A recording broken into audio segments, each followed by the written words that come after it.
Terry. I couldn't believe what had just happened.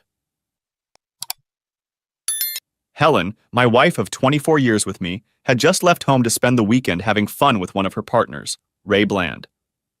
She never once said she still loved me or claimed it was just fun.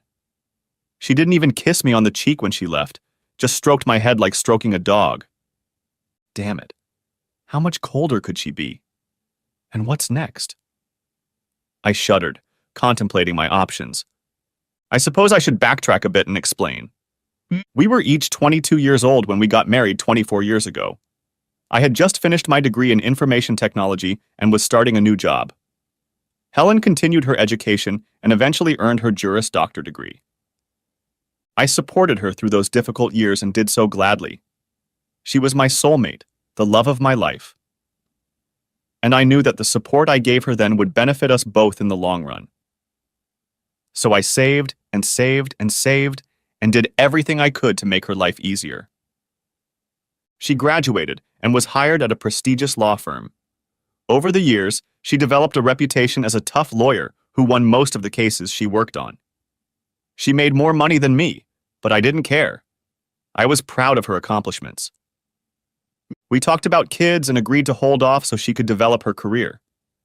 In the end, she made it clear she didn't want to commit to children, and we didn't have any.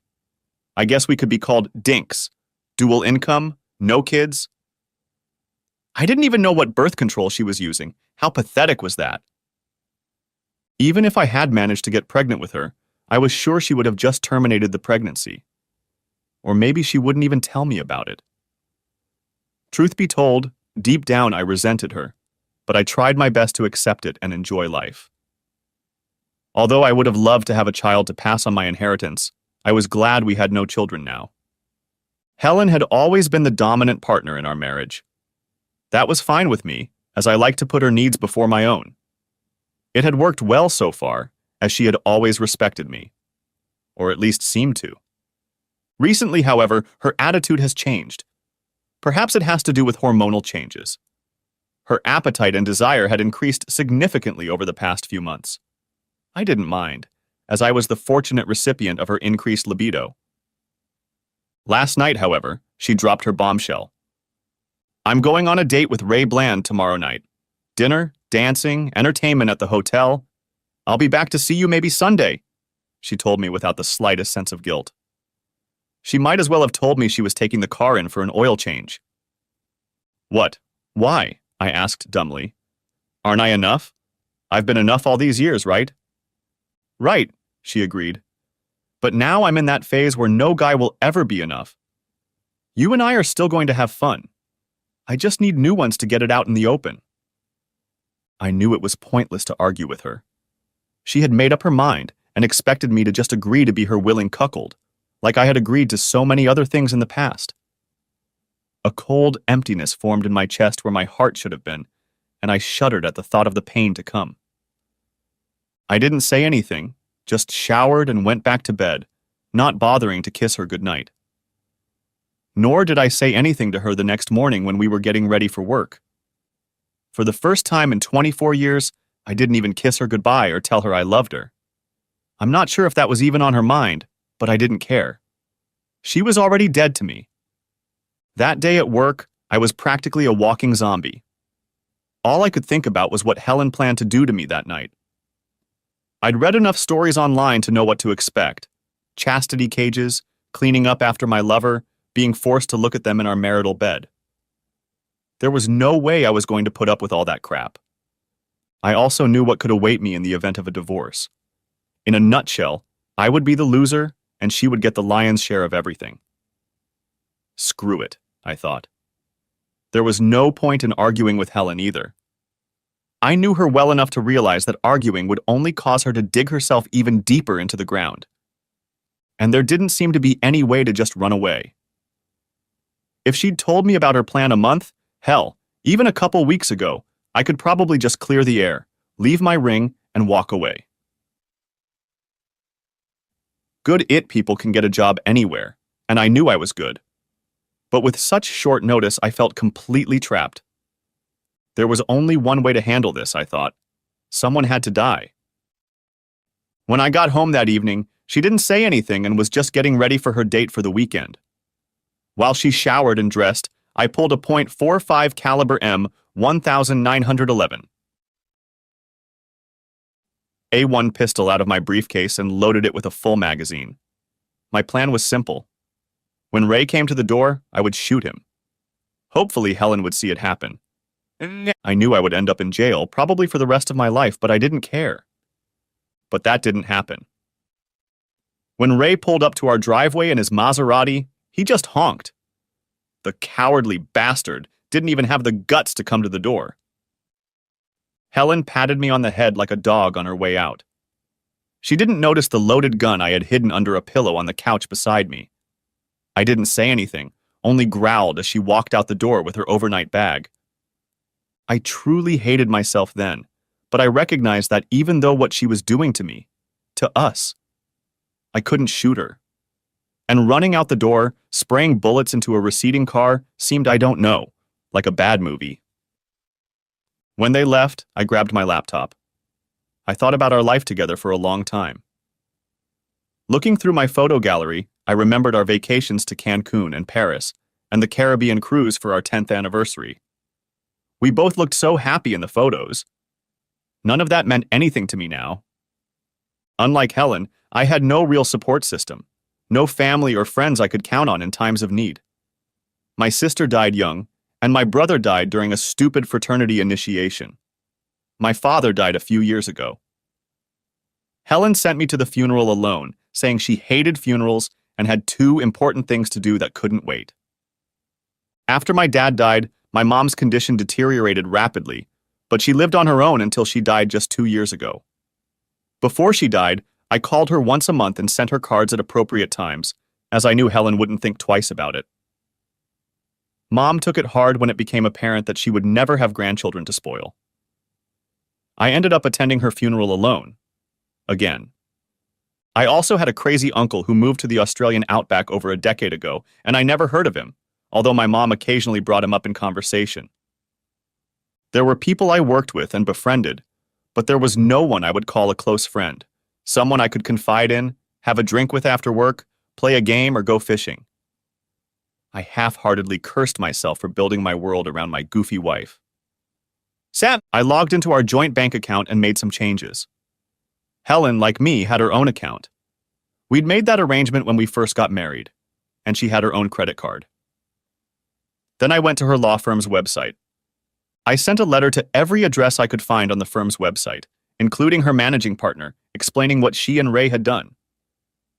I realized that they probably wouldn't see the letter until Monday, but that was fine with me. I then printed out a short note to Helen, which I placed on the coffee table under my wedding ring. I turned off my laptop and returned it to its case, then sat down on the couch, mentally reminiscing about better times. It took me a while to work up the courage, and I wished I'd found it sooner. But finally, I picked up the gun and put the end of it to my head. "I'm sorry, Mom and Dad. I hope to see you soon," I mumbled before pulling the trigger. Helen. I was lying on the bed, along with Ray. I hadn't thought about Terry at all since I left the house on Friday, and I wasn't too pleased that Ray was talking about him like that, but he was right. There was a time when Terry could sleep all night long, but those days were far in the past.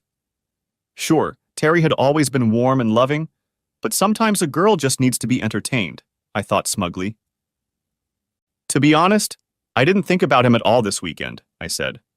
You put him out of your mind. And don't forget he's a few years older than you, so that's to be expected. Didn't you think about what we discussed earlier? You mean doing it in front of your husband? Asked Ray incredulously, raising an eyebrow skeptically. Yes, I replied. Just to remind him how things are going to work from now on. You have nothing to worry about. Terry's a coward. He won't do anything. He didn't even try to stop me when I left the house Friday night. Well, kitties have a way of turning into mountain lions when they're pushed too hard. Remember the Connors case, Ray warned. You said he didn't try to stop you. Did he do or say anything? No, I said. He just sat on the couch.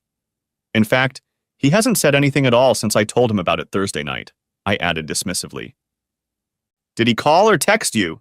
asked Ray incredulously. No, he hasn't called. You don't think that's strange? Not really, I answered him. I've made it clear to him that this is what I need. He knows how I act when I make a decision. Either that, or he's already dumped you, Ray replied sharply. He wouldn't dare dump me, I stated with a snort. He knows I love him and it's just sex. Ray looked at me as if he wanted to say, What's wrong with you? His expression softened after a few moments as I stared at him. If you say so, he said. Let's go at it again. Brad, not until you promise me you'll help me punish him when you bring me back tomorrow night, I said. Okay, Ray agreed. I'll help you discipline him tomorrow. We pulled into my driveway late Sunday night. The house was quiet, almost too quiet. I looked at the yard and realized it hadn't been mowed. Terry always mowed the yard on Saturdays. I mentally flagged to talk to him. After all, I expected that with my new interest, nothing else would change. Are you ready for this? Asked Ray demandingly. Of course. I grabbed my bag from the trunk and headed for the door. Ray followed behind me. I put the key in the lock and turned it. At least Terry hasn't changed the locks. Yet, I thought. I swung the door open, and a horrible smell immediately came over me. What the hell was that? I covered my mouth with my hand and looked inside. What I saw made me horrified and nauseous. I quickly closed the door and ran into the yard where I threw up. What's going on? Are you okay? Asked Ray, coming up to me. It's Terry, I stammered as the vomiting stopped. He's dead. What, dead? Almost shouted Ray. Are you sure? I stared at him. I'm sure. My new couch is ruined, and shit everywhere. What am I supposed to do? Well, I'd say you need to call 911, Ray replied in a nervous, shaky voice. Holy shit, Captain Hindsight, I told him sarcastically. He recoiled, but quickly regained his composure and looked at me like I'd just turned into a cobra. I'm sorry, Ray. I didn't mean to snap at you. I just didn't expect this. Would you mind staying with me? At least until the cops come. I reached out a hand to his arm to reassure him and myself. I think I can sit here for a few minutes, he said, his voice suddenly sounding reluctant. But this is your mess. You have to clean it up. Thanks, I snorted back in disgust, pulling my phone out of my purse. Jerk, I thought, dialing 911. The female operator said soothingly that the police were on their way and should arrive within the next hour. She suggested I stay outside the house until they cleaned it up. Given the stench, I happily agreed. We got into Ray's Maserati to wait for the cops, and then it hit me. Terry was dead. I didn't want to... this. I wanted everything else to stay the same. I wanted him to take care of me in my old age. Realizing that, I burst into tears. Ray put his arm around me as I sobbed over the loss of Terry. You know you're going to have to call Bledsoe, Ray said when I had calmed down a little. It's bound to be in the paper. The neighbors will talk. You'll have to write an obituary. Even if you cremate and scatter it quickly, quietly, and privately, there will be repercussions. And the firm doesn't like to be taken by surprise. I know, I said quietly. Wilson Bledsoe was the managing partner of the firm we worked for. You should probably call him now before the police arrive, Ray suggested seriously. You're right, I snapped quietly and immediately pulled myself together. I was a lawyer, I reminded myself firmly. Then I pulled out my cell phone and dialed Bledsoe's home number. He answered after the third ring. Good evening, Helen, he said in his usual slow, deliberate tone. What can I do for you? Mr. Bledsoe, my husband is dead. It seems he killed himself, I told him, and my voice suddenly trembled. Well, that explains why he never responded to my email, Wilson replied in exactly the same deliberate tone. An email? I asked, puzzled as to why my boss would want to write to Terry. Yes. I got a rather disturbing email from him on Friday night. I didn't see it until after Georgia and I got back from dinner at the country club, but I replied as soon as I saw it. Is it true? What is true, sir? I asked, now concerned. That you spent the weekend with Ray Bland. We're intimate? Is that true? He repeated insistently in the same even, relentless tone he used to question witnesses. Yes, sir. It's true, I said, suddenly afraid for my job.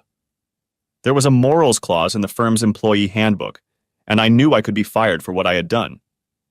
I also knew that in Bledsoe's case, if I was caught lying, whatever I was facing would be 10 times worse. I'm sorry to hear that, Helen. Of course I'm sorry to hear about your husband. Have you called the police yet?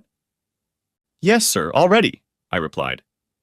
You'll have your hands full for a few days. Why don't you take a week's vacation and deal with your husband's death? We'll discuss your actions and your future at this firm when you return. But I have the Wilson case, I protested. Jenny Hawkins is your second assistant on this case, isn't she? Asked Wilson. He must have known perfectly well that she was. After all, he had appointed her.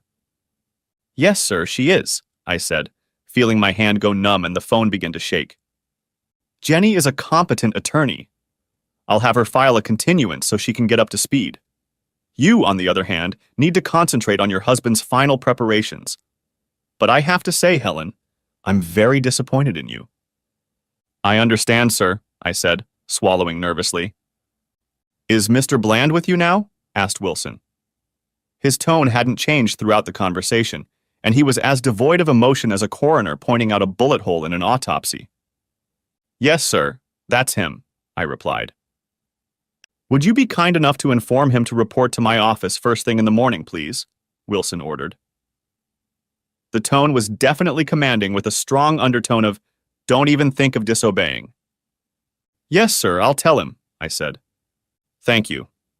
I'm sorry for your loss, Helen. We'll talk later. Have a good day, Wilson said, and ended the conversation. I was stunned. You'd think he faced a dozen calls like this every day. I shook myself up, put the phone away, and looked at Ray grimly. Well? Asked Ray awkwardly. Mr. Bledsoe wants to see you first thing in the morning. Apparently Terry sent him a letter telling him what we're doing, I replied. My world was crumbling and I was completely powerless to stop it. Why had Terry done this to me? Shit, Ray sighed. That means... We're totally screwed, I said, finishing his sentence. Maybe, Ray said. Or maybe we're not. Since we both have seniority, and this was the first time, maybe they'll have mercy on us. You don't really believe that, do you? I asked. Not really, but I can hope. Shit, Helen. I'm so sorry. Me too, Ray. I'm as much to blame for this as you are, I admitted. I had no idea he'd react like that. At that moment, 2 police cars with flashing beacons stopped in front of the house, and a coroner's van pulled up behind them. One of the officers approached Ray from the side of the car and asked him to move over so the van could pull in. The other officer with the clipboard asked me to get out of the car. I got out as soon as Ray started the car. Are you Miss Helen Baker? The officer asked. Yes, I admitted. May I see some identification? He asked. I pulled out my driver's license and held it out to him. He filled out the form, reading the information on my license. I watched as 3 officers and 2 others from the medical examiner's office entered the house, wearing latex gloves and white booties. As they opened the door, the officers cringed and an odor hit their nostrils. 2 coroner's technicians donned Tyvek masks and suits and rolled a gurney into the house. Can you tell me what happened, Mrs. Baker? The officer asked, getting my attention. I left the house Friday afternoon. Terry was alive and sitting on the couch when I left. I don't know what happened after that. I came back shortly before I called 911, I explained. Terry, is this your husband? The victim? The officer asked. Yes, I said. And you say you were gone all weekend? He asked, raising his eyebrows. I answered in the affirmative again while the officer made his notes. And what did you do this weekend? The officer asked in a neutral tone. I was with a coworker, I answered a little evasively, causing him to raise his eyebrows again as he filled out a form on his clipboard. It annoyed me, and my stomach twisted even more. It was one thing to tell my husband what I was about to do, and quite another to confess to a stranger. Is this the gentleman you were with when we arrived? The officer asked. Yes, I confirmed, trying to be detached and failing miserably. I'd attended hundreds of interrogations and even given a few, but this was the first time this had happened to me. He tried to hide his body language, but I realized he'd guessed, and correctly, what I'd been up to. He asked me a few more questions, which I answered as briefly as possible. Another 20 minutes passed before he finished taking my statement. I tried to talk nonchalantly, but the officer was focused. I could feel my face redden as I was required to report that I had been at the most exclusive nightclub in the city from early Friday night to late Friday night, and then didn't leave the confines of one of the most prestigious apartment complexes in the city from 11 o'clock Friday night to 4 o'clock Sunday night. I even had to turn in my apartment number. Okay, what was I supposed to do? Take a fifth? Demand a meeting with my lawyer? He was taking witness statements at a possible crime scene. I was just, a bystander. Even if I was involved. That's all I have for now, Mrs. Baker, he said. I need to speak to your colleague. With those words, the officer walked out and headed off to talk to Ray. As he walked, he passed the spot where I had thrown up on the lawn. He stopped for a moment, had the nerve to make a note, and then continued on his way. I looked around. It was already evening, but there was still plenty of light.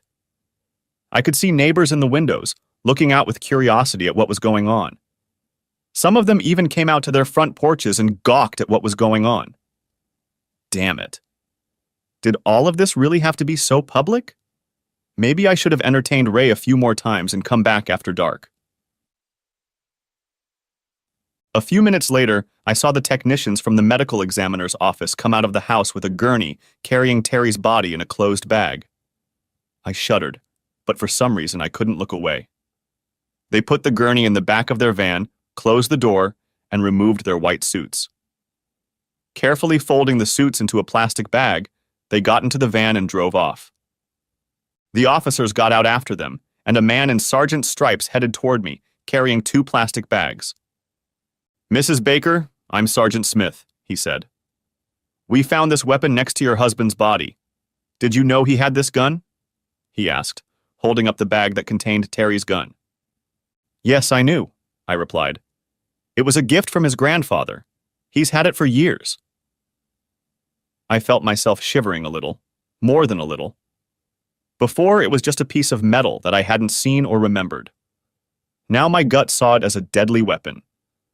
I suddenly wondered if Terry had gotten it after I left, or if he had it when I left, and was going to use it against Ray or even me before turning it on himself. All these murder-suicides that had been on the evening news for years, and that I'd barely paid attention to, suddenly came crashing down on me. Terry loved me, damn it. Didn't he? He let me have everything I wanted. Why not this? We found this on the coffee table, too, the sergeant said, holding out a bag containing a piece of paper. Obviously, he intended this for you. I took the package from the sergeant and saw the typewritten note and Terry's wedding ring. Trembling, I read the note through the plastic. Helen, the note began, I would rather die than be your cuckold. I've loved you exclusively for a quarter of a century and have always put your needs before my own. And this is how you repay me. Well, screw you, you selfish, worthless bitch. I'm the one who pulled the trigger, but my blood is on your hands. When you went off for a weekend of fun with Ray Bland, you killed our marriage. You killed me. I hope you live a long and miserable life, bitch, and my rotting corpse haunts you every time you close your eyes. The short note ended. Rot in hell, bitch. With shaking hands, I handed the note back to the sergeant. I knew he'd need it to finish filling out the report. My knees were shaking harder than my hands, but they didn't buckle. If I wasn't in shock before, I was now. I thought about what Terry had written. He had never used such language in my presence, ever, and his letter shook me to the core. Honestly, I hadn't realized he had it in him. Maybe if he had told me that on Thursday, when I told him my plans, I wouldn't have left and Terry would still be alive. It was with a heavy feeling that I realized that the crucial word was maybe. But I can't stand speculation and maybe. I'm a lawyer, which means I have to work with the hand I'm dealt, even if I drew it myself. I took a couple deep breaths to keep my cool and looked at the sergeant. Speculation and reasonable doubt was what I was trying to slip into the jury on behalf of my clients. I strongly suspected that my own reasonable doubts were lying in a puddle in the front yard, and whatever jurors eventually appeared before me would not elicit much sympathy. "Can I go back to my house now?" asked I. "We're still examining the scene, ma'am, and frankly, it's pretty bad out there. According to our coroner, your husband committed suicide sometime Friday night, and I don't think you should stay here. At least not for a couple days. I took the liberty of calling the cleaning service, and they should be here soon. If I were you, I'd find a hotel and stay there until at least Tuesday or Wednesday." "Can I at least get my computer and a few things to get me through a couple days?" I asked in my professional tone. "When we're done," said the sergeant. "It could take another hour." He studied me for a few moments, then pulled a card out of his pocket and held it out to me. "I realize this is all a shock to you, ma'am. I strongly recommend that you talk to someone. I recommend Gina Hastings. She's an excellent counselor. She's the one the department refers us to when an officer is experiencing trauma at work. Tell her you spoke to me, and I'm sure she'll get you in quickly." "Thank you, Sergeant Smith," I replied. I was annoyed at the thought of needing a counselor. "I think about it." The look on his face was almost inscrutable, but I could sense disapproval and concern. Finally, I stood before him, vibrating like a church bell. "Take your pick, ma'am, but I think you should call her as soon as possible." "If not her, then a pastor or a good friend," the sergeant said, then went back inside. Sighing, I walked to the porch and sat down on the swinging bench that Terry had installed last summer. It was another thing I insisted he do for me. As I sat on the bench, it dawned on me that we had only used it once since he had put it up. I thought about what Terry had written. Even if I closed my eyes, I could still see the writing. After a few minutes, Ray came over and sat on the bench next to me, not too close. I looked around. Almost all the neighbors had gone back inside or pulled the curtains after the van left, though there seemed to be a handful of persistent fidgeters left.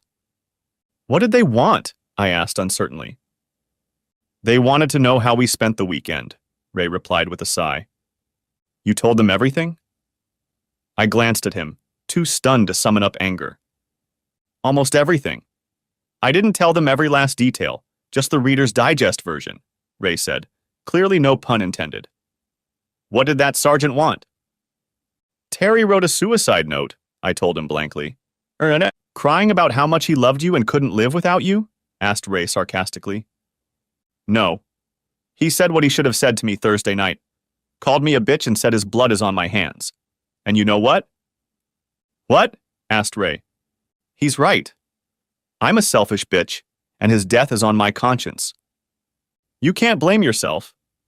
He's the one who pulled the trigger, not you," Ray replied in what he probably thought was a soothing tone. "After all, he doesn't own you. You have the right to make your own decisions." "You're right," I almost whispered, pondering Terry's letter. "And I should be responsible for the consequences of my decisions." Ray stared at me for a moment, which I barely caught, and then continued. "I've thought all this through, and I think I know how to address Bledsoe in the morning. Since I'm divorced and you're widowed, the firm has no one to cause trouble with lawsuits. Our little date was personal and had no subtext in the news, no political corruption or social scandal. Just a small matter between consenting adults. It's unlikely to be noticeable to anyone and will disappear in a few days. So there is no upside for a firm to fire or ask for the resignation of two high-ranking employees. It's stronger if we both make the same argument.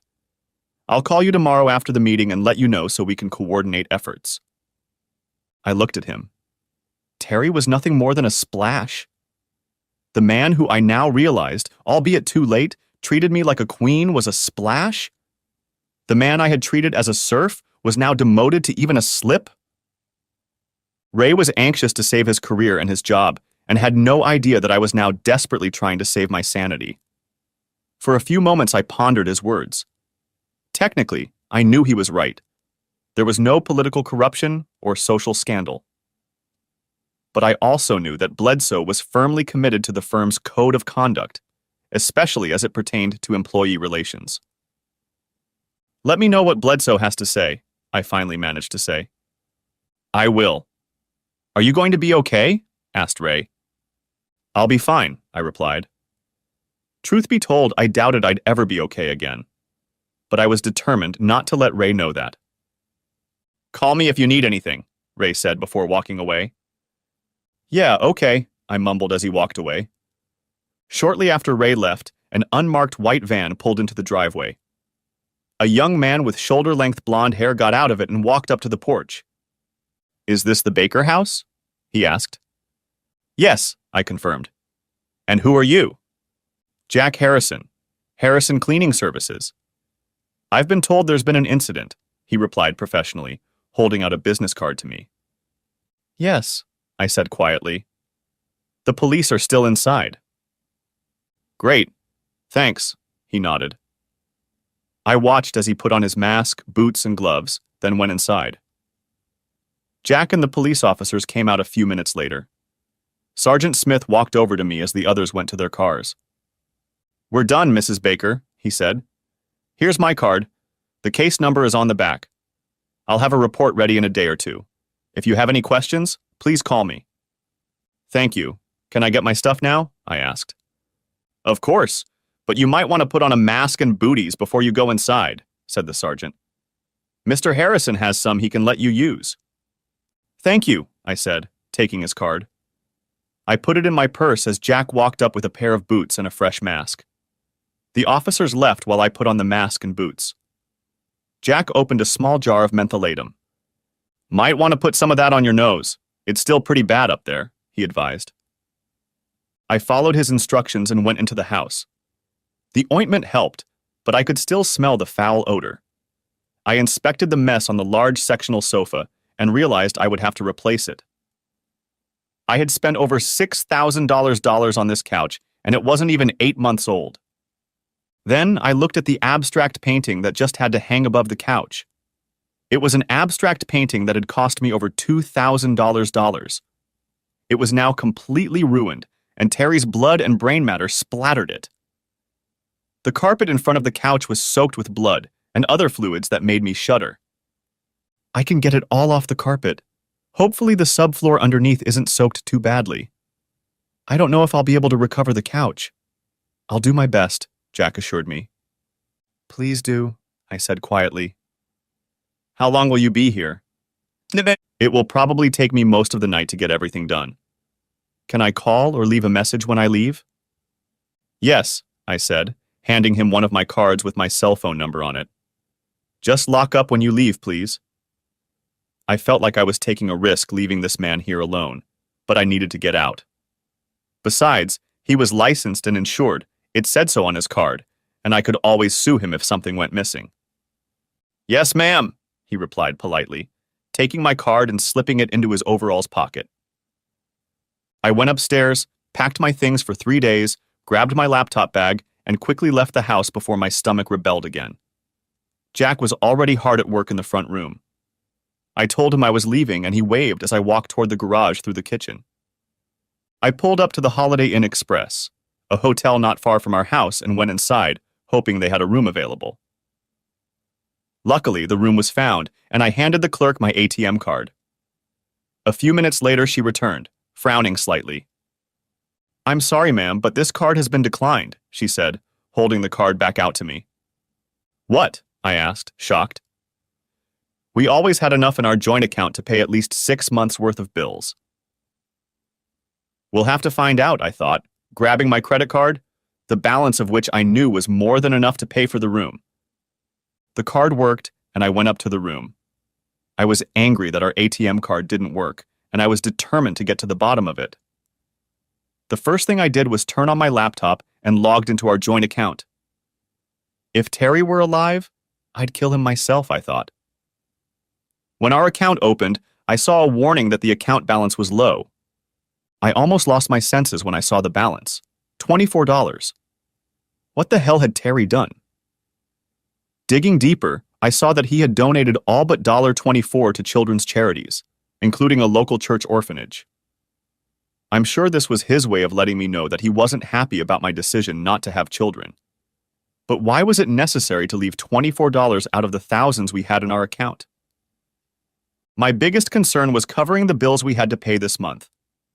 All of our bills were paid automatically, so I transferred enough from my account to pay this month's bills. I wondered if Terry had done something similar with his account.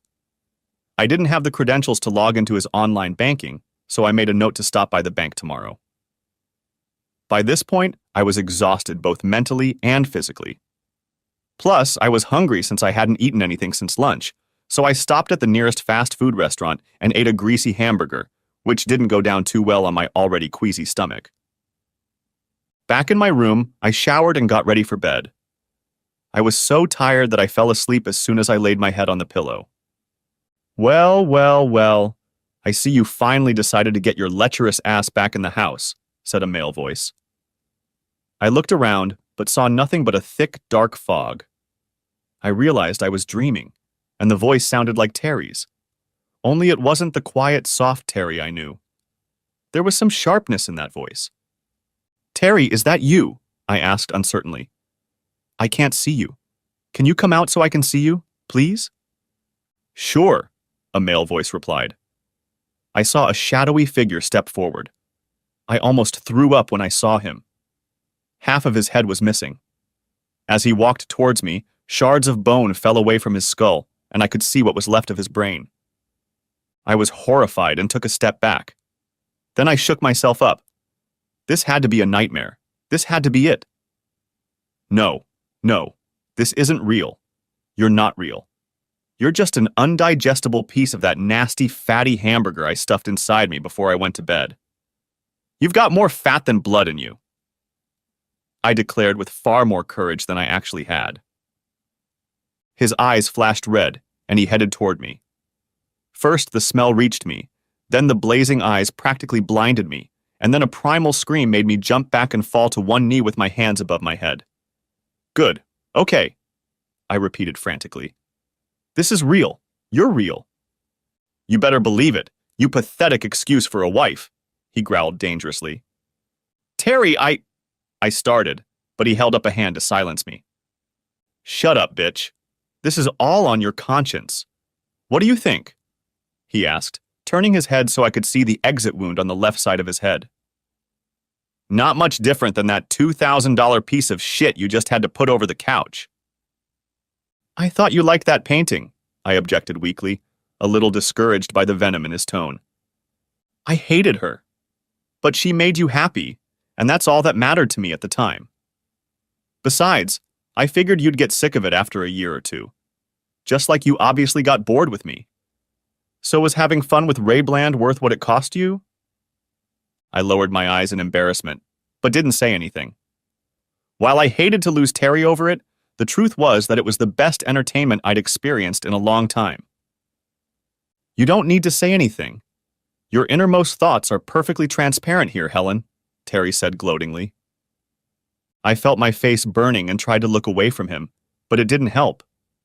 Everywhere I looked, he was standing there, right in front of me. I read your note, I stammered out, desperate to change the subject. Why didn't you mention all this on Thursday when I told you about Ray? Would it have done any good? Asked Terry grudgingly, as if he already knew the answer. I guess it wouldn't. I don't know. Guess we'll never know now, will we? I spat back weakly, hating to be defensive, but I had no explanation or excuse. There was nowhere to hide.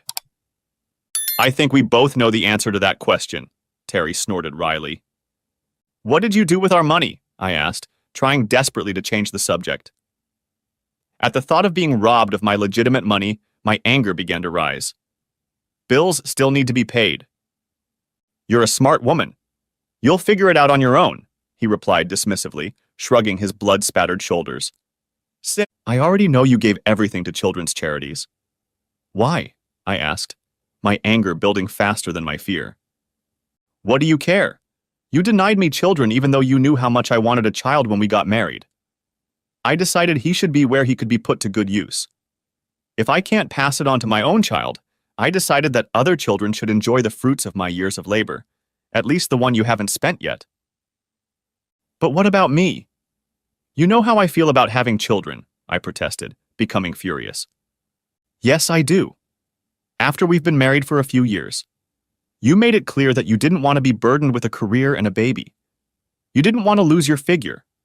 You always thought a baby would interfere with your work and your climb to the top. And you got your way, as you always do. Just like you did with Ray. By the way, how are you doing with that? At least I'm still alive. I didn't choose the coward's way, I hissed. His eyes flashed red, and I suddenly hoped frantically that this was some kind of sick, guilty dream. If this was reality, I was totally screwed. Cowardly way out, huh? You think it was easy for me to blow my head off? I don't think so. It was the second hardest thing I've ever done. You know what was the hardest? He growled. His growl was like the growl of a wolf sinking its fangs into your throat. No. What? I whispered back, startled by the change of subject. Watching you walk out the door to be with Ray, Terry growled again. After 24 years of devotion.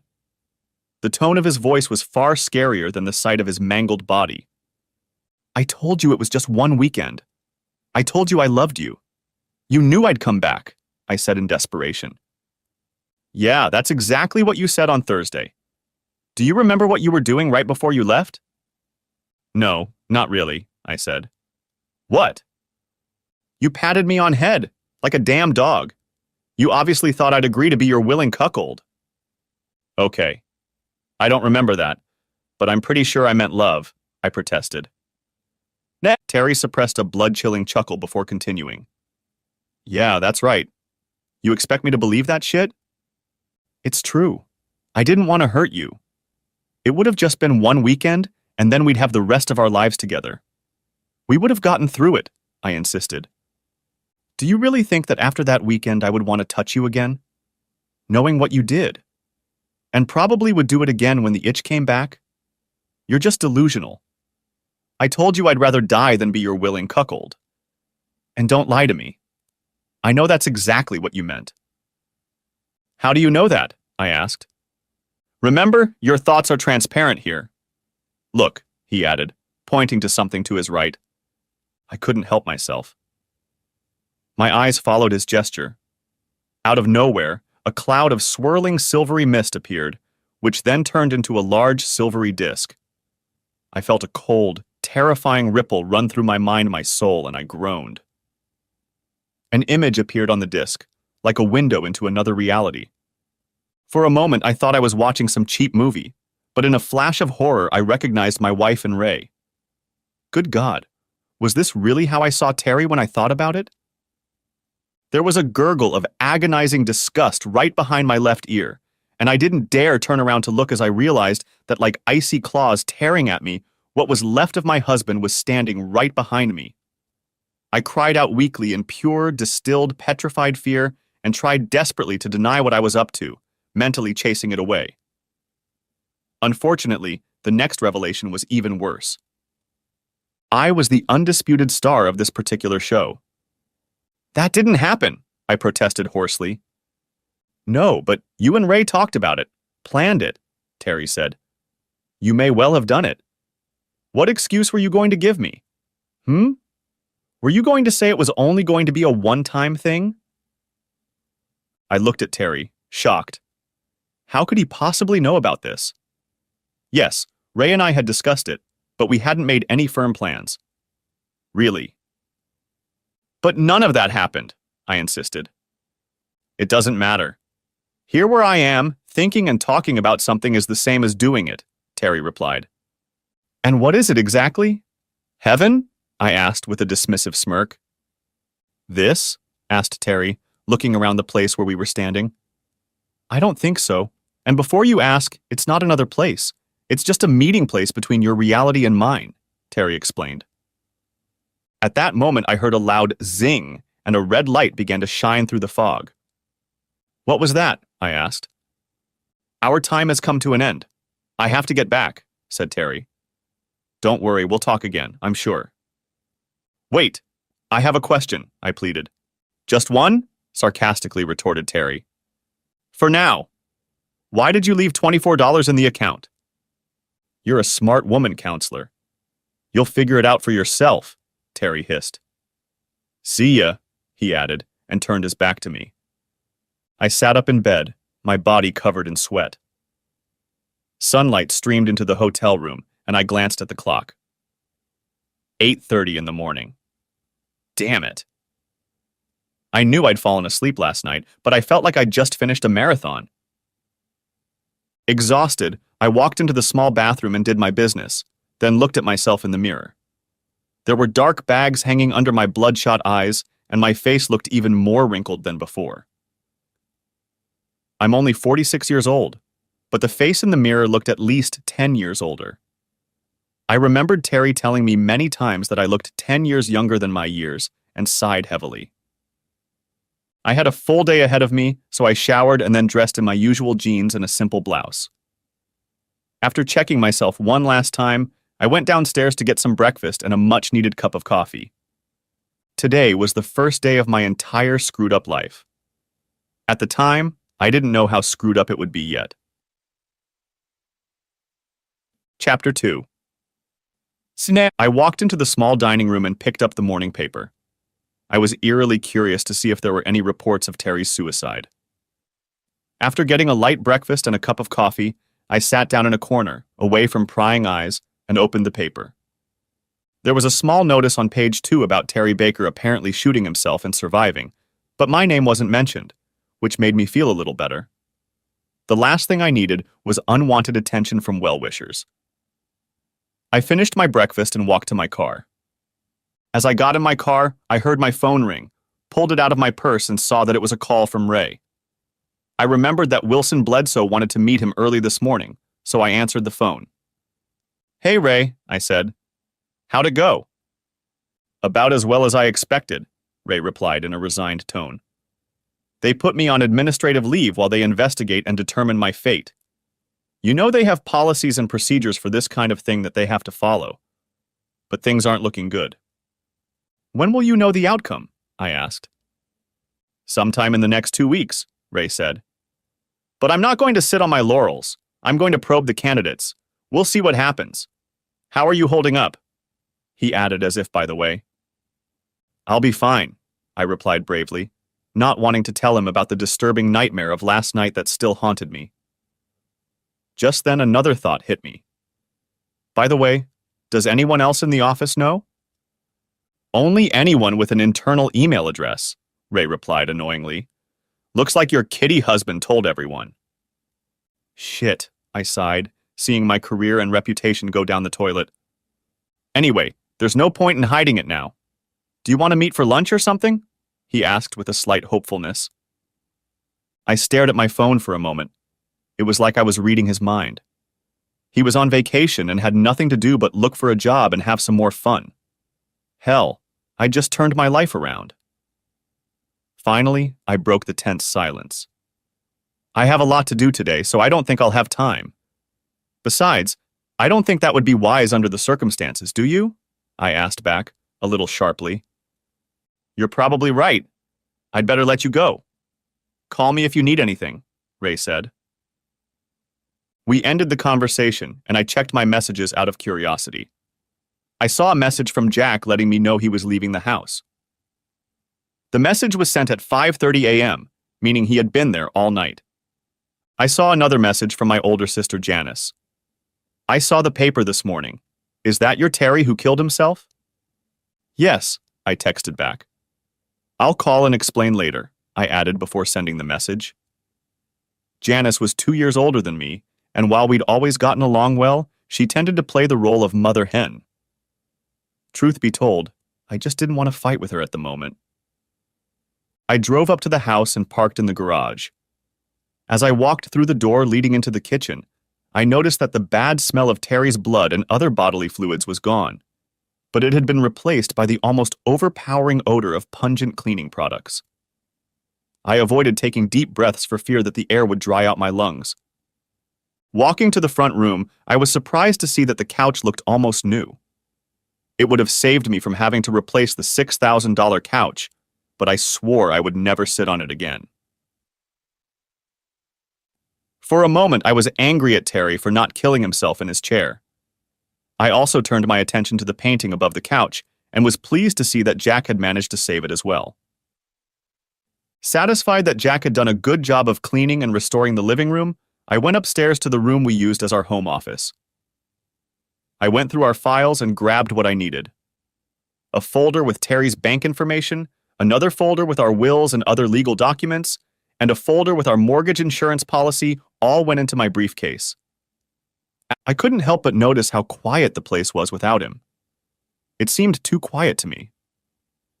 I could clearly hear the grandfather clock ticking downstairs, ticking away the seconds, and for a moment I thought I smelled something rotten. Rotten, and a chill ran down my spine. Then I felt a knot of cold air rush through the room, and I had to fight myself not to run away. I shook off the more than anxious feeling and went on about my business. Then I remembered that Terry's work needed to be notified of his suicide. Looking at the answering machine on his desk, I saw that there were several messages, and I listened to them. They were all from his work, wondering if he was coming in and asking if he was okay. Sighing, I called back and was connected to Allison Jones, Terry's immediate supervisor. "Helen, is everything okay? We've called several times but never heard anything. It's not like Terry to be late. Is he all right?" asked Allison anxiously. "No, Allison. He's dead," I replied in as calm and level a voice as I could manage, causing Allison to flinch. "Dead? Oh my God, what happened? Did he have a heart attack?" "No. He shot himself," I said, marveling at how calm I'd been when I'd accidentally informed Terry's boss that he'd killed himself. "Oh no," Allison sighed. "When did it happen?" "I was told it happened Friday night. I was away over the weekend," I said, hoping to ward off further questions. "I'm very sorry, Helen. Please let us know when the wake will be held." "I know everyone here will want to attend," Allison said. "I'll have HR contact you about insurance and his company's 401k. And please feel free to call anytime if you need anything." "Thank you, Allison. I appreciate it," I said, trying to sound sincere. But I was relieved that she didn't seem to have any more questions. We said our goodbyes and ended the conversation. It had gone better than I thought it would. I knew that Terry's company insured all of their employees for 2.5 times their annual salary. That amounts to almost $250,000. I didn't know if the policy had a suicide clause, but I knew Terry had quite a bit of money in his 401k. That would definitely come in handy. I put the phone in its holder and suddenly realized how quiet and peaceful the house was. We had lived here for over 20 years, and for the most part they had been good years, full of happiness and joy. But now the house seemed like a grave.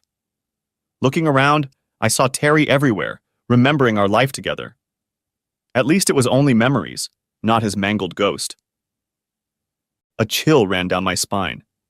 I suddenly thought someone Terry, watching me. But my logical mind took over, and I decided firmly that I was alone. I walked around the house, opening the windows, hoping that the throat-eating chemical smell would dissipate while I was gone. I shook myself up, grabbed my briefcase and left the house, maybe a little hastily. I made it to the bank and went inside. When it was my turn, I asked the teller to tell me the balance of Terry's account. Although we each had separate accounts, we had signed signature cards and had access to each other's ATM cards for emergencies. I pulled Terry's second ATM card out of the folder and noted the PIN he had written on the inside of the folder. Looking at his computer, the teller frowned slightly, then turned to me again. "One moment, please, Mrs. Baker," he said politely, and headed toward the row of glass booths. A few minutes later, he returned with Arnold Johnson, the bank manager. We had worked with Arnold for many years. "Mrs. Baker, would you come into my office for a moment?" he asked with a friendly smile. "Of course," I said, following him in.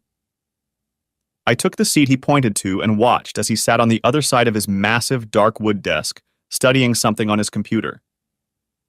"I'm glad you came in this morning, Mrs. Baker," Arnold said.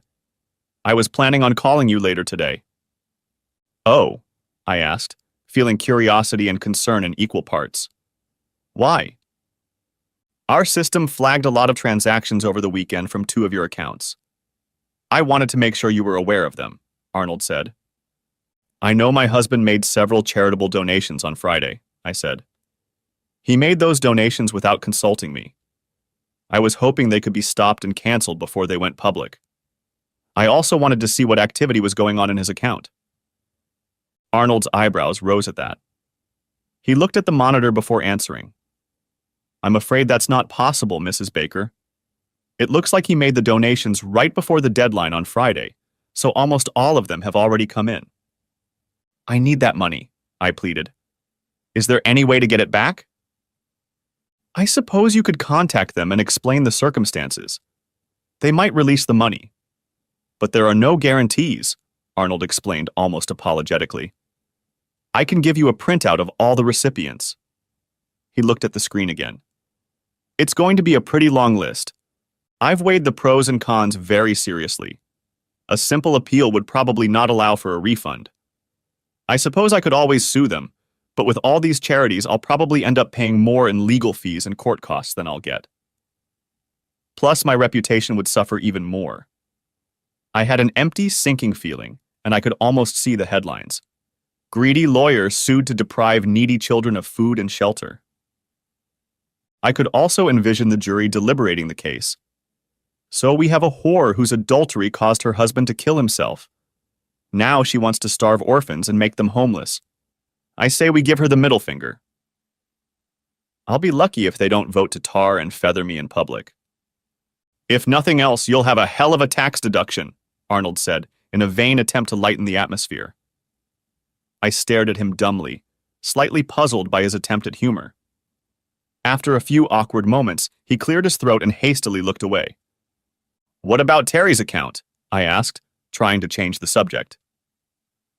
Arnold stared at his computer for a few moments, then at a copy of the signature cards and forms pertaining to the account. He sighed, put on a professional expression, and looked at me before continuing. He has enough funds to keep the account open. There was a lot of activity there on Friday, too. He paid off his credit card and then canceled it. It looks like he paid for other things as well. He paused, as if expecting me to say something, but I only stared at him with a blank expression. Finally, he finished. And there's one large payment to the West Side Funeral Home and Crematory. That hit me right between the eyes. I knew about that funeral home. It was the one that had taken care of Terry's parents when they died. Obviously, Terry had thought hard about his suicide. What about our other accounts? I asked. He didn't touch anything else. Your joint savings account and certificates of deposit are still intact, Arnold said, turning to his computer. Good, I replied, pleased with the news. Is there anything else you need, Mrs. Baker? He asked. Yes, I replied, pulling another folder out of my briefcase. I need to apply for insurance on our mortgage. Our mortgage was handled by the bank, and they insisted that we take out an insurance policy to pay off if anything happened to Terry or me. We took out the policy through the bank's home loan department, and I already knew it didn't have a suicide clause. I handed the papers to Arnold, who reviewed them and then turned to his computer again. Everything seems to be in order, he said, and pulled another form out of a drawer. We need you to fill this out and return it along with a copy of your husband's death certificate. I see that you have a payment due in a couple weeks. The sooner you get this back to me, the better. I'll let the home loan office know so they can expect it. Thank you, Arnold, I said, tucking the application form into my briefcase. My pleasure, Mrs. Baker, and my condolences. If there's anything else we can do to help, please call, Arnold said as we shook hands. His demeanor was strictly professional, but I couldn't fight the nagging feeling that he was judging me. I tried to shake off that feeling. Send it! I thanked him and walked out of the bank feeling a little better than before I came in. By this time, I was a little hungry, so I stopped at the store for a snack and then went to the West Side Funeral Home. I was greeted almost immediately by a thin young man in a white shirt and tie. His hair was carefully combed and seemed to be coated with a thin layer of hairspray. He smiled and extended his hand, which I accepted. Welcome to the West Side Funeral Home. I'm Alan Markham. What can I do for you? he asked in a friendly tone. I'm here about my husband, Terry Baker, I said. Baker. That name is familiar to me. Please step into my office, Alan said with a smile. Sent! I followed him into the beautifully furnished office and accepted his offer of coffee. Handing me a cup with a hot beverage, he sat down at his computer and stared at the screen for a few moments. Yes, I see him here. I tried to call him today, but I couldn't get through.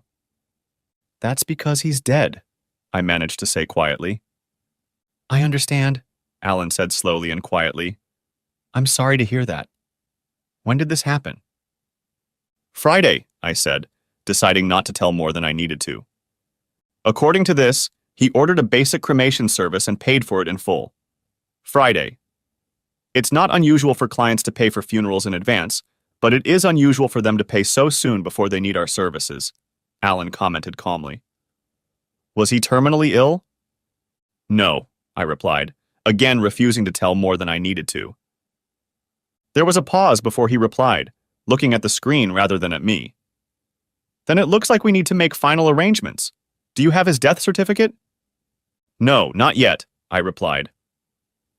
I knew it could take a couple weeks to get a certificate. His body was taken to the morgue on Sunday night. When the coroner is done, I'll get it. When they release his body and you get the certificate, let me know and we'll proceed, Mrs. Baker, Alan said. We spent the next hour discussing the various arrangements. Neither Terry nor I were regular churchgoers, but I knew he had been raised in one of the mainline Protestant denominations, either Methodist or Lutheran. From what I understood, there was no need for a memorial service. They could just cremate him and be done with it. Alan asked if I wanted to keep Terry's remains, but just thinking about it sent shivers running down my spine. No problem. Mr. Baker paid for his remains to be buried in the columbarium unless you want to take them, Alan said. I walked out of the funeral home depressed. I needed someone to talk to. Looking at my watch, I realized that Janice was probably already home since she worked part-time at the county library. I took a chance and called her house. Hey, sis, Janice said when she answered. I kept wondering when you were going to call.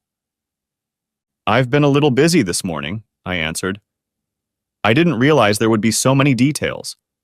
Would you mind if I stopped by your place? I really need someone to talk to, I added hopefully. Of course, Janice said in her motherly voice that I knew so well. Richard is still in the hospital and won't be home until late, so we'll have plenty of time to catch up. Richard, Janice's husband, was a surgeon at the medical center and often worked long hours. Thanks, sis. I'll be there in a few minutes. We finished talking and I drove the rest of the way to her house. We had always gotten along well, and I knew I could tell her anything. I wasn't sure how she would take it, though. She greeted me cheerfully at the door when I pulled up in her driveway. I got your message. Would you like to talk about it over a cup of tea? She asked kindly. Sure, I replied as Janice walked into the kitchen. I sat down at the dining table and fidgeted in my chair as I listened to her fuss. I pondered how to pull it all off. A few minutes later, she returned with 2 cups of hot tea. I liked sugar, so I stirred it into the cup after she handed me the cup. I wanted to get right into the story I was telling myself, but suddenly my tongue was untied. So, tell me what happened, Janice asked, sitting down at the table. I took a sip of tea, gathering my thoughts, sighed heavily, and told her about my weekend with Ray. To her credit, Janice listened quietly as I recounted my short break in my marriage and what I'd encountered when I returned home. She didn't interrupt me once, and her face was completely neutral as I told the whole story. I inwardly shuddered, but kept my voice steady as I described everything that had happened. Well, except for the fact that I had planned to have Ray entertain me in front of Terry when we got home. That wasn't important. And the nightmare about Terry, since I didn't want her to think I was crazy. And I didn't say anything about the fantasy I'd shared with Ray about being the center of attention for him and his friends. It was just a fantasy, and it had no effect on Terry's reaction, since he couldn't have known about it. Well, at least not until he... dead. Anyway. And here I thought you were smarter than me, Janice said quietly when I was done. After all, you became a big-time lawyer, married a man who busted his ass to support you while you finished college. Was your weekend worth that expense? Her tone was flat and unemotional, but to me it was almost like a slap in the face. It was just supposed to be a short break, I objected seriously. I told Terry it didn't mean anything. It was just sex. Something I needed to do before I got too old. Just one weekend. And he chose the coward's way. I snorted dismissively and stared into my cup instead of looking at the expression on my sister's face. In the back of my mind, I realized that I had just lied to my sister. I'd told Terry that it was just one weekend, but I'd planned for it to really be the first weekend of more. But Terry didn't know that then, and she didn't need to know that either. Just sex, huh? And you expected him to welcome you back with open arms like nothing happened? Come on, sis. You can't be that stupid, Janice said, keeping the quiet, motherly voice that I could see she used so effectively for her own children. Suddenly, I was indignant. I was a woman, and a damn beautiful one at that. Hadn't I just proven that? I had come for confirmation that I was fully justified, hurt, and inconvenienced, and I had a sinking feeling that seemed to foreshadow that I might not get everything I wanted. I glanced at her, and the expression on her face gave me a look of uneasiness, as if she could read my mind. Then the mother woman's tone returned, like an imperceptible whip with invisible barbs. Is that if Terry came home and said he was going away with a woman for the weekend before his attraction faded, would you welcome him home with open arms?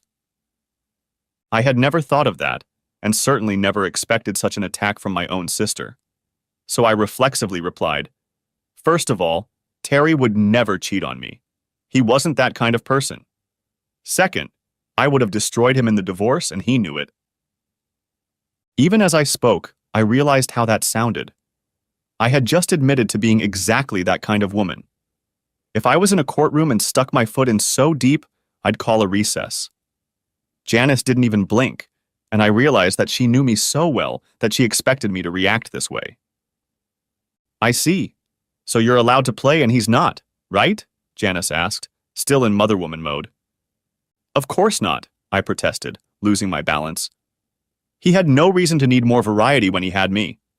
I was the one who needed more variety, deserved it. Then I realized how much more I'd given away, wrinkled my nose, and hastily added, Besides, it was only once. Really? Or would you have gone further?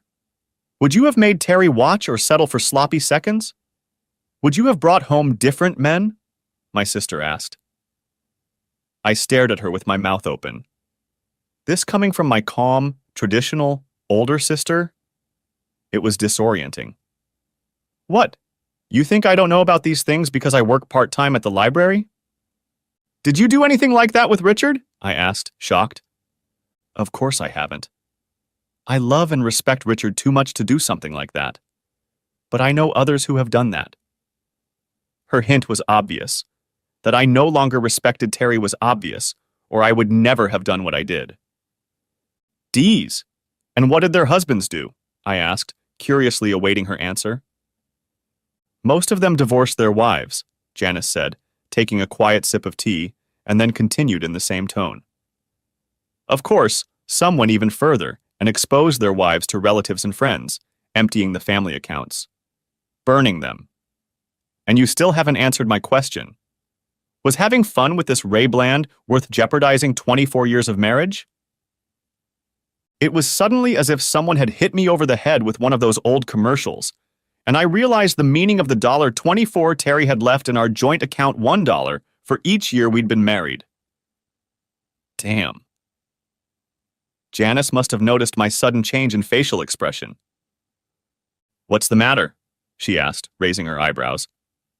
Terry donated all but $24 from our joint account to a bunch of children's charities, I mumbled by way of explanation as my brain digested this revelation.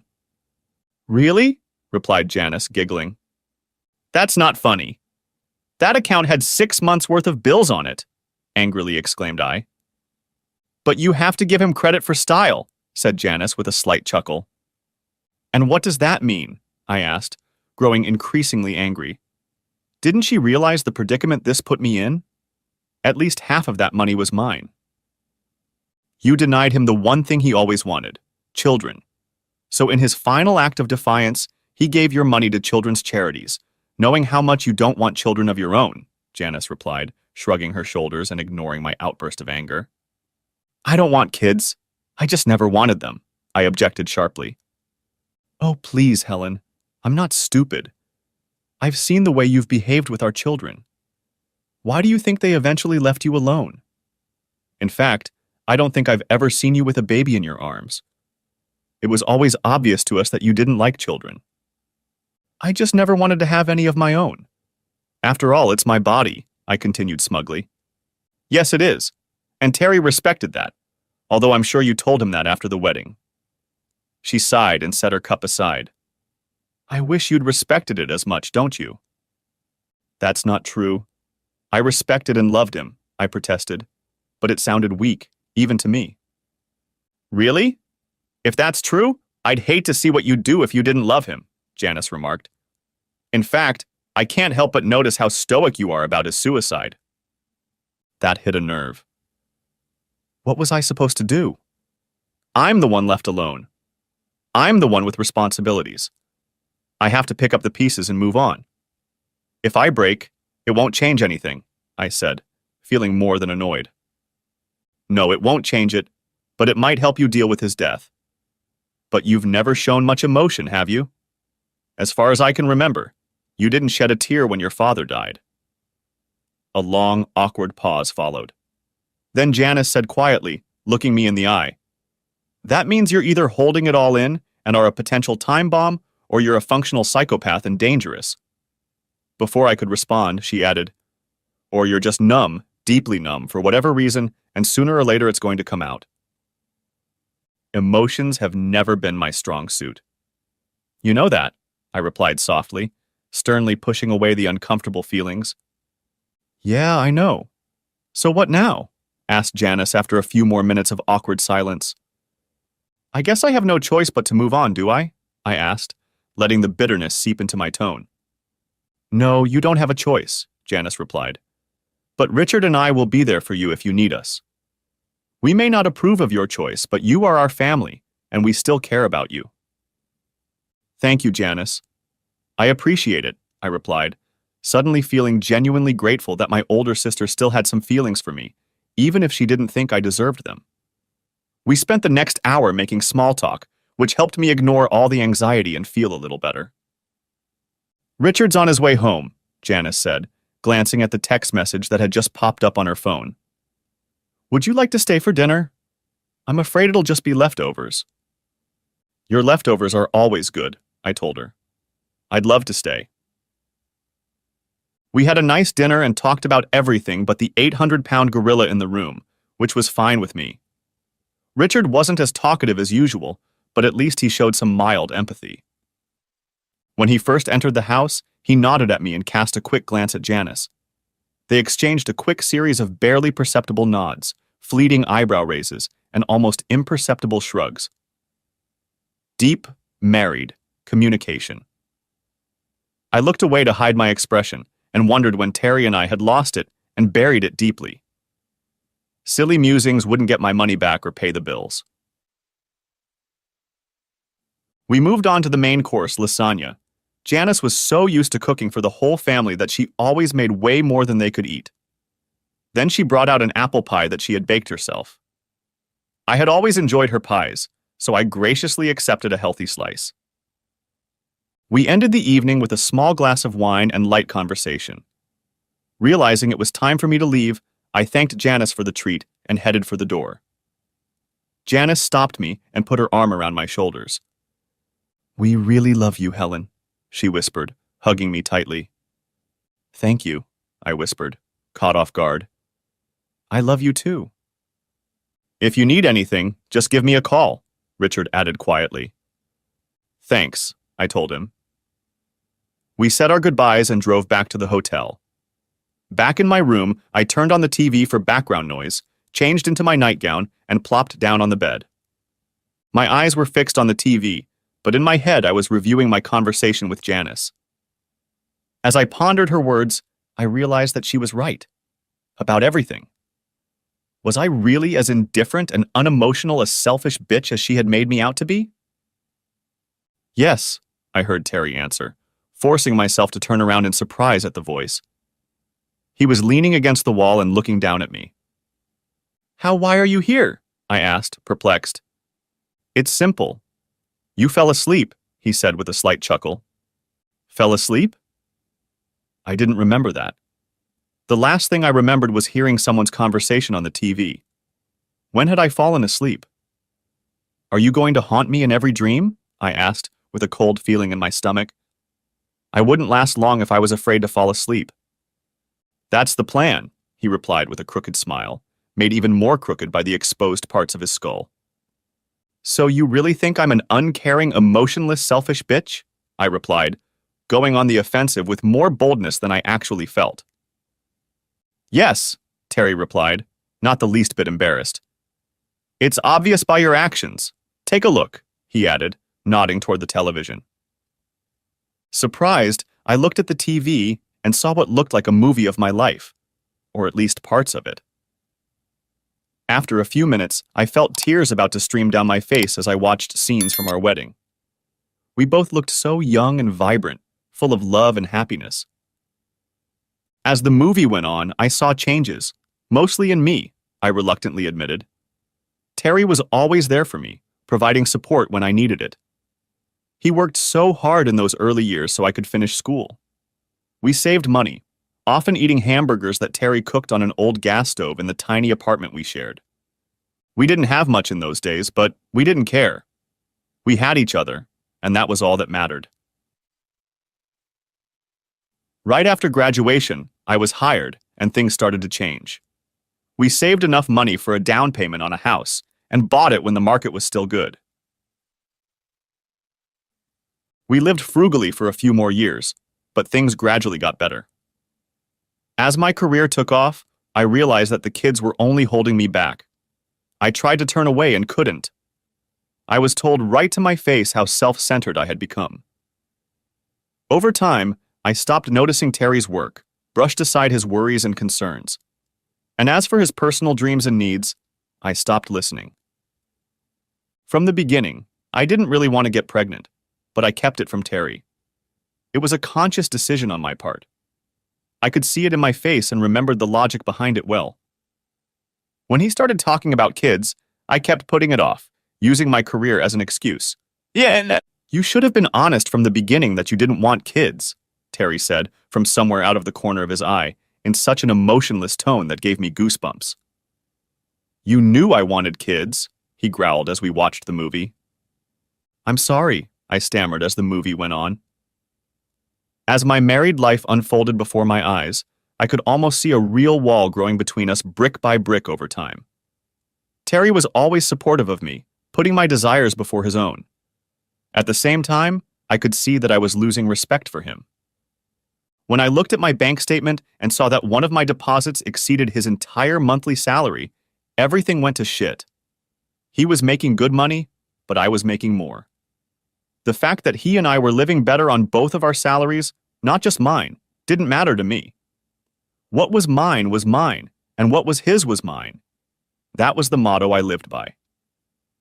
By this time, it was clear that I was the dominant position in our marriage. Although Terry resented this, and I could see now how much he resented it, he continued to silently submit to my wishes. And he was committed to our marriage, to me. On the 12th anniversary of our marriage, I saw that he realized he could live a decent life with his own money. But he realized that divorce was an admission of defeat, and so he didn't want to upset the delicate balance in our relationship. And me?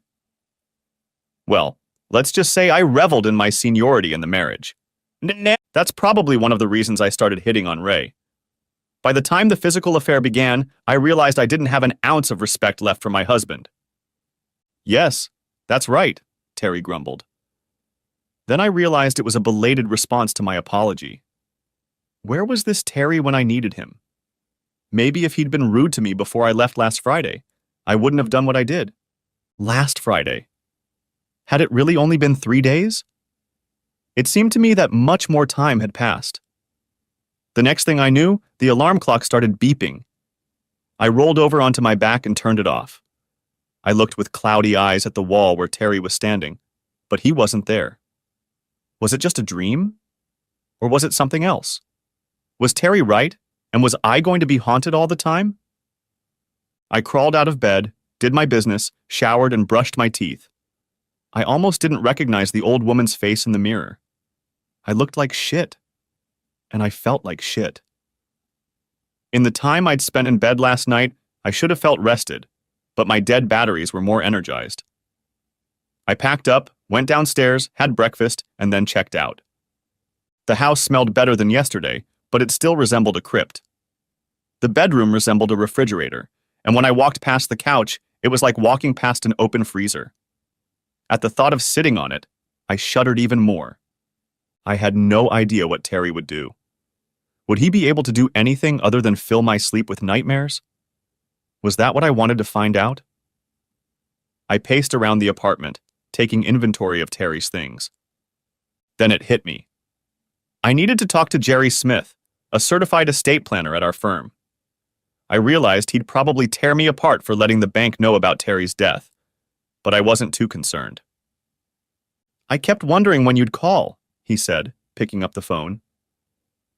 I wondered briefly what he could possibly know about my situation, other than the fact that Terry was dead. I decided that asking was a bad move, and tried to keep my words and tone strictly businesslike. I told him what I had already done, and he assured me that everything would be taken care of. It was a perk of working at a law firm, and it would take a huge burden off of me. "Thanks, Jerry, I appreciate it," I told him. I tried to sound sincere, but I'm sure I looked exhausted. "No problem. It's what I get the big bucks for. If you can, get all your financial stuff together and bring it to me this afternoon." "Do you think you can do that?" asked Jerry. "Yes, I'll be there. 3 o'clock will do," replied I, glancing at my watch. "Works for me," said Jerry. I spent the rest of the morning gathering everything I needed, including a copy of Terry's will. I was a little creepy as I felt occasional gusts of cold air, even though no doors or windows were open. More than once I heard creaks, as if someone was walking up and down the stairs. I chalked it up to nerves and continued onward until I'd packed everything I needed. A nice hot shower helped calm me down, and I left the house, changing into something less casual than jeans, but more casual than the business suits I usually wore. When I got to the office, I noticed everyone was looking at me cheerfully, then quickly looking away when I returned their gaze. It was obvious that they knew what Ray and I had been doing over the weekend. I felt my cheeks start to blush and hurriedly continued. "Are you going to work more casually these days, Helen?" asked Wilson behind my back.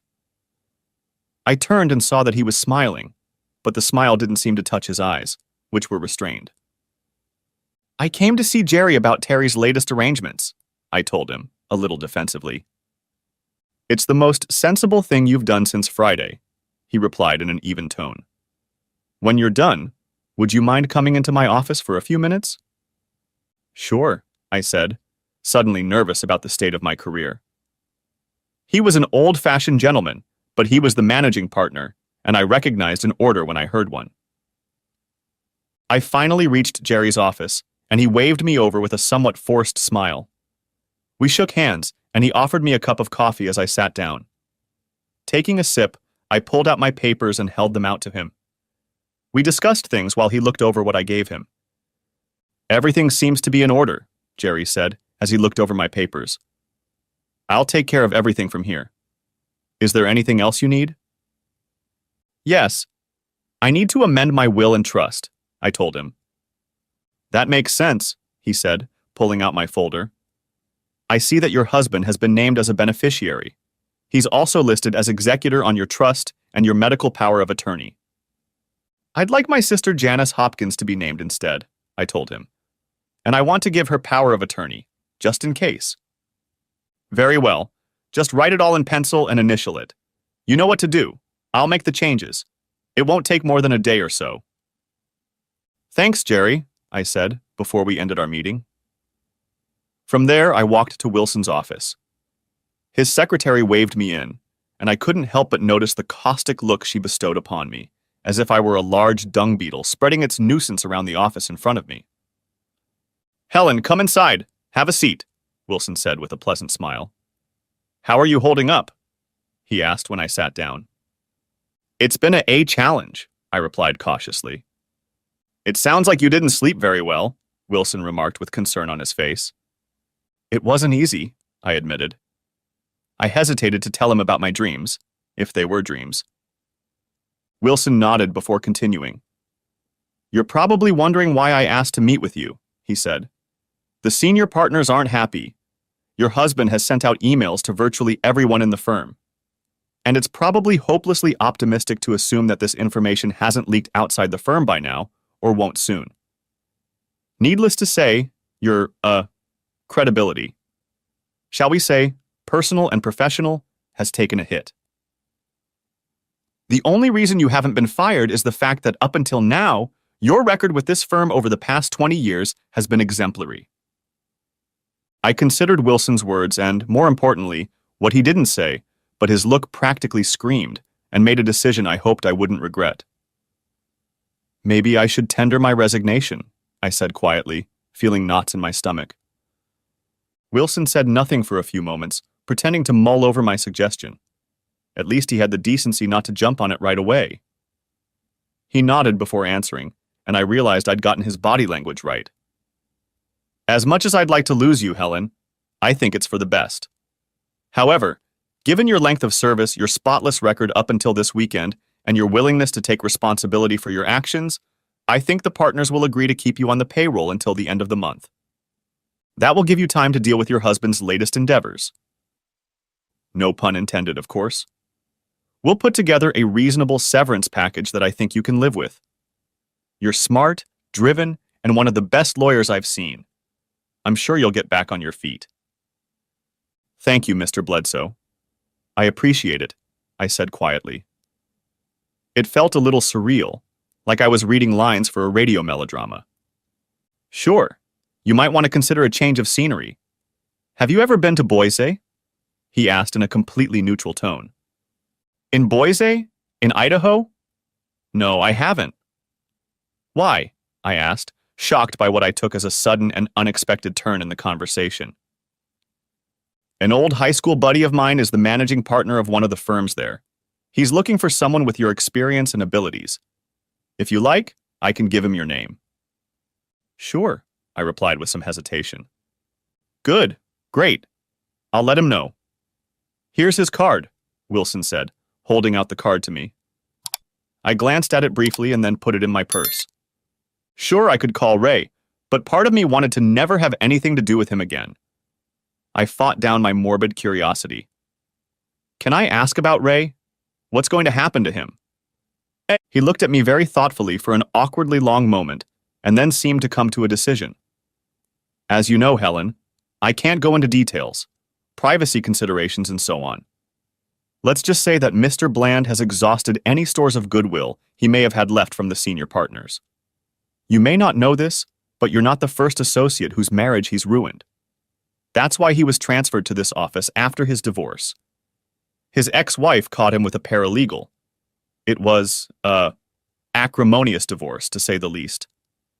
He lowered his gaze and made a note on the bouvoir.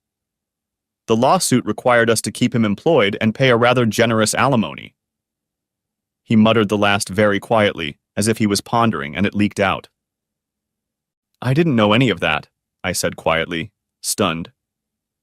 I admitted to myself that I was well aware of his reputation, which was why I'd chosen him for my first extramarital adventure, but not about that. Damn it. "Well, I have a meeting to attend.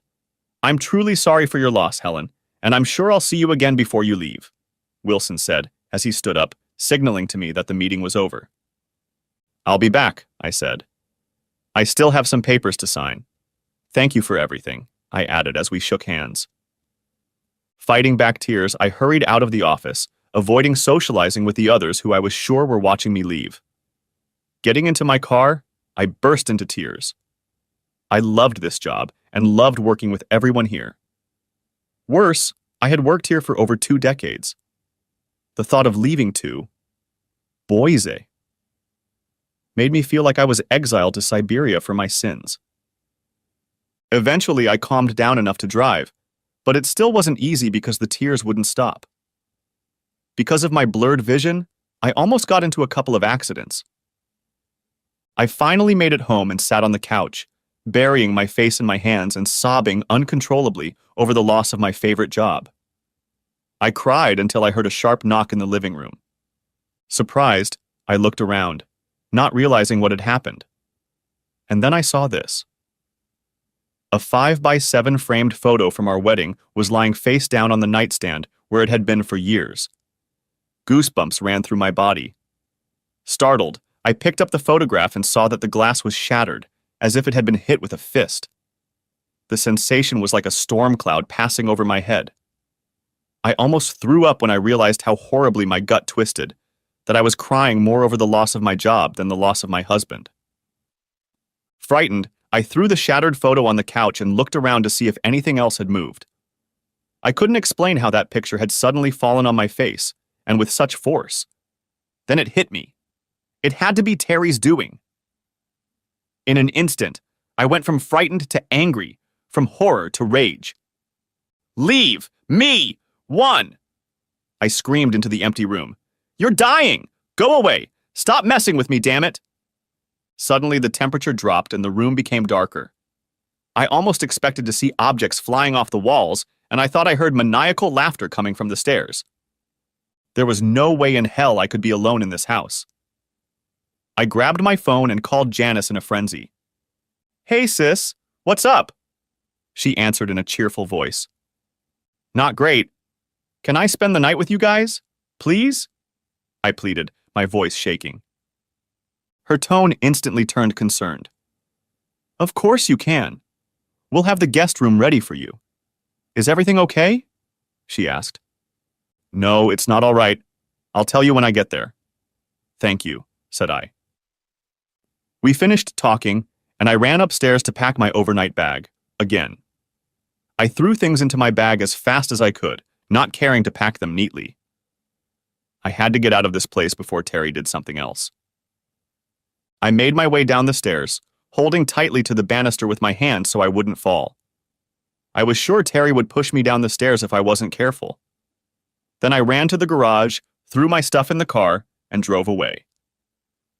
If I lived in a cheap horror movie, the burning streaks of rubber on the pavement would be dragging behind me. Janice met me at the door, and I fell into her arms, sobbing. She wrapped her arms around me and tried to comfort me as best she could. Finally, she got me to sit on the couch and calm down enough to speak. "Good God, sis. What happened? Did someone break into your house or something?" "It's much worse than that," I sighed hopelessly. "It's Terry." "Terry? He's dead. What can he do?" asked Janice, looking at me strangely. I told my sister about what I had experienced the past 2 nights and what had happened when I got back to the house. She listened silently as I practically babbled my story. "He's trying to drive me crazy. I know he is," I sobbed in conclusion. "Honey, you've been under a lot of stress lately. Maybe you just need to relax and get a good night's sleep," Janice said, trying to calm me down. "No, you don't understand. He wrote in his suicide note that he hoped I would see his face every time I closed my eyes. And I did see it. I haven't been able to sleep properly since Sunday. And now this. On top of that, I quit my job so I wouldn't get fired," I sobbed again. Part of me would say that my body wasn't capable of crying out another drop, but I was clearly wrong again. "Oh no. What are you going to do with the house? And with all your bills?" "I have the money, and insurance will take care of the mortgage. I'm working until the end of the month, and I've been promised severance pay. But I can't stay any longer in this place. You don't understand. Terry hates me. He'll kill me if I stay there." The tough lawyer was half a step away from hysteria. "Come on, sis. You're a reasonable person. That's a little extreme, don't you think? How can a dead person hurt you? Or kill you?" asked Janice judiciously. I realized she was trying to convince me of my common sense, but she wasn't experiencing what I was experiencing. "But you weren't there," I protested. "No, I wasn't. I'll tell you what. Let me take your things upstairs and then I'll make you a cup of hot chamomile tea and a grilled cheese sandwich. That should help you calm down, and then we can talk, okay? Okay, I said, suddenly feeling like a scared schoolgirl trying to hide from the monster under the bed. Janice carried my things upstairs and then went to the kitchen, where she made 2 cups of tea and 2 grilled cheese sandwiches. She brought them on a tray to the front room and sat down with me. I sipped the tea, which was flavored with honey. Then I took a bite from the sandwich, which I thought was very tasty. I had a wonderful memory of our childhood. After a few moments, I began to relax and felt much better. Are you feeling better now? Asked Janice in a soothing tone. Yes, much, I replied with a deep and grateful sigh. Thank you. You're welcome. Have you told anyone else about meeting Terry? No. Are you kidding? I'd be institutionalized. Not necessarily. You've been through a lot in the last few days. Meeting Terry must have come as a shock to you. Maybe you should take a few days and get your mind off everything. I can talk to Richard and see if he'd be willing to let you stay at the lake house. A few days in the country might do you good, Janice suggested. You may be right. Wilson said I need to get away too. He suggested I go to Boise. Boise? What's in Boise? Asked Janice, shocked, surprised, and a little amused. A friend of his is the managing partner of a law firm there. Apparently he needs a good lawyer, I replied. Are you going to invite him? Janice asked. Asked Janice. I don't. I suppose I should at least call him, but I'd hate to leave here. You and Richard are the only family I have right now. I took another sip of tea before continuing. By the way, I changed my will and trust. You are now my sole beneficiary and executor of the trust. I've also given you power of attorney in case anything happens to me. I hope you don't mind.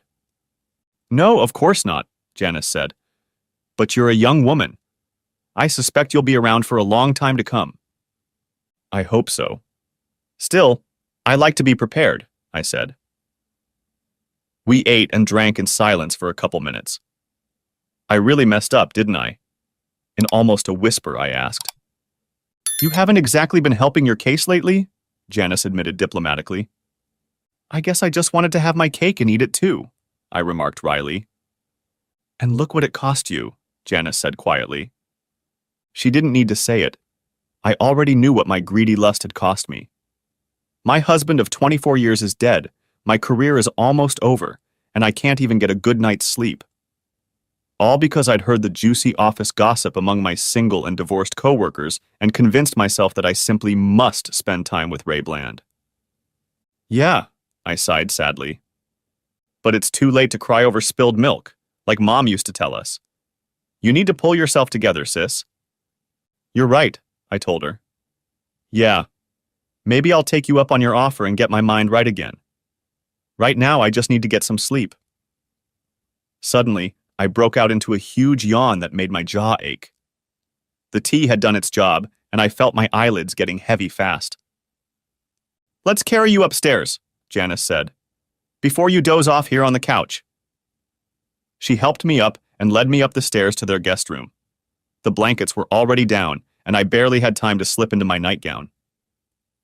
Janice pulled the covers over me, after which I collapsed under the blanket. Thank you, I mumbled to my older sister. For everything. Janice smiled and kissed my forehead. You're welcome. Now get some sleep. She closed the door as she left and I dozed off. So you thought you could get away from me by running to your sister's house? I heard Terry's sarcastic voice.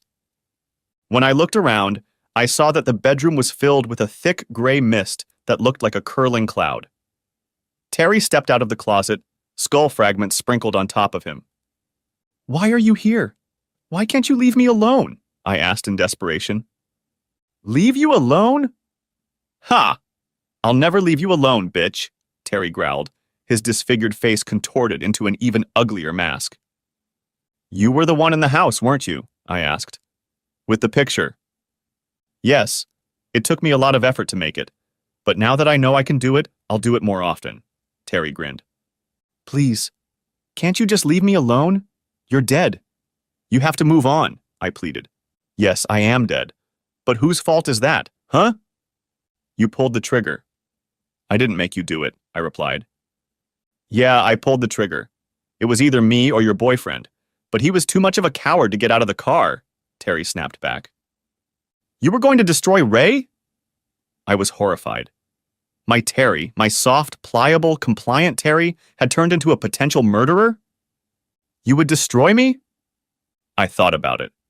Seriously. But it would have been too quick. It wasn't supposed to be like that. His eyes flashed crimson, and I held back a cry. How was it supposed to be, sweetie? He shouted, and I flinched. To go along with your cuckolds and turn into a lowlife who doesn't command the slightest respect. Slip away, leaving divorce papers behind so your law firm can draw and quarter me in the public square? Drop everything in sight, run away, and spend my life dodging every private investigator you can afford? Burn the house down and spend years in prison as Bubba's bitch? I should have immediately discussed all my wonderful options with my family and friends. Oh wait, I had no family, and I was spending all my energy being a good husband, and I had coworkers, but no good friends except my best friend, which should have been you. Your lawyering left me with no options, so I chose the one option you didn't count on, but which still left me with a modicum of self-respect and some opportunity for revenge. So, honey. I pulled the trigger because it was the only option I had. And now my blood is on your hands. Look. I looked at my hands and saw that they were covered in a dark red blood, thick drops falling between my fingers and onto Janice's bedspread. I recoiled at the sight. You may not be able to see her in the light of day, but she's still there. And nothing can ever get rid of it, Terry added. He staggered back, and I heard the gnashing of his teeth. More pieces of the shattered head flew free, but disappeared before they hit the floor. In a hoarse, agonizing whisper, he added, And I can't go on living. I have what is called unfinished business. I can't move on, up or down, until that business is completed. He pulled himself together and really gloomed, and I almost shrieked. By the way, you never answered my question. Was your little hookup with Bland worth it all? Not only did you lose me, but you don't have that lucrative job anymore. And I know how much it meant to you. More than it did to me, at any rate. Look, Terry, I'm really sorry about this. Do you understand? I shouldn't have done it. I've got it all figured out now. Go away. Leave me alone. I protested weakly. I was exhausted more than physically, and hated the parts of me he was sticking his nose into. I don't think you really get it, Terry replied, his tone softening a little. You're right. You shouldn't have done that. In fact, you shouldn't have thought about it at all. But you still think you're entitled to whatever you want and to hell with everyone else. It's still all about you. And as for leaving you alone, that's not going to happen. Ever. Please, Terry. I'm begging you. I can't take it anymore, I cried, tears streaming down my face. Well, you know how the saying goes. In one hand is desire, in the other is shit. Let's see which one fills up first. I wanted a faithful wife who would love me as much as I loved her. And how did that turn out, huh? Enjoy the rest of your pathetic life, bitch, Terry muttered, and then burst into uncontrollable laughter. He disappeared into the closet, and the fog drifted away with him, as if sucked up by some unknown mental vacuum cleaner. The blood on my hands and Janice's bedspread was gone. I fell back onto the pillow, tears streaming down my face. The next moment, I saw the sun shining through the window. I stood up, smelling the smell of bacon from downstairs, and shudderingly examined the bedspread, but there was no trace of blood. I went to the bathroom, did my morning ritual, got dressed, and went downstairs. I didn't feel much better, but at least I didn't feel worse. Good morning, Richard said cheerfully, sitting at the table with his morning coffee. Janice is almost done with breakfast. Why don't you have some coffee and sit down? Thanks, I guess I will, I said. I greeted Janice, who was putting bacon on a plate, took my coffee, tiredly wished for a double espresso, and returned to the table. How did you sleep last night? Asked Richard worriedly, scrutinizing my haggard face. Not too well, I admitted. Did you see him again last night? Asked Janice, putting bacon and a plate of scrambled eggs on the table. I glanced at her, then looked at Richard. He didn't look shocked or incredulous, just concerned. For a moment I felt insulted, since Janice had obviously shared my secrets with Richard. But then I accepted it. They were a real married couple, and they shouldn't have secrets, if they had any at all. Yeah, I replied. Am I going crazy? I asked Richard. I'm a surgeon, not a psychiatrist, he replied with a slight smile. But from what Janice has told me, I'd say you've been through a lot of psychological trauma and are suffering from a lot of stress on top of that, because of Terry and your work. You're probably right, I said quickly, not wanting to repeat my list of woes. But if you want, I can talk to our staff psychiatrist at the hospital. I've heard she's very good at what she does. She might be able to help you. I might agree, I said.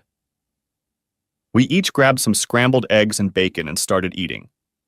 Janice was the best cook I'd ever known since my mother, and her scrambled eggs were delicious. We also talked about you spending some time at the lake house.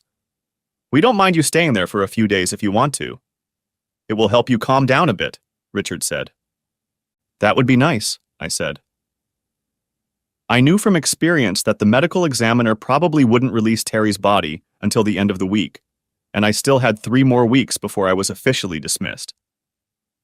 Maybe, I thought, a few days at the lake would do some good. Good. Then it's settled. I'll give you a key to the house before I hit the road. Can you handle driving? Asked Richard. I can handle it, I replied, backing up my statement with a careless smile. We finished breakfast and I helped Janice clear the table. Richard dug into his pocket and handed me the key to their cabin. I'd been there many times and knew the way. Have a nice vacation, Richard said with a smile. Thank you both. For everything, I said, as I hugged each of them. My pleasure, Janice said. And call if you need anything. Saying goodbye, I packed up my things and left. I thought about going into the house and grabbing a few more things, but decided against it. After yesterday, I didn't have the slightest desire to be in this place again. I stopped at Walmart and picked up a few things to get by and then hit the road again. I drove down a 2-lane road outside of town, with the windows down and the radio on. The wind fluttering my hair kept me awake, and I was anticipating a few days of peace and serenity. I was only a half hour from the lake when it happened. Nice day for a drive, isn't it? I heard from the passenger seat. Stunned, I looked over and saw Terry sitting looking out the side window.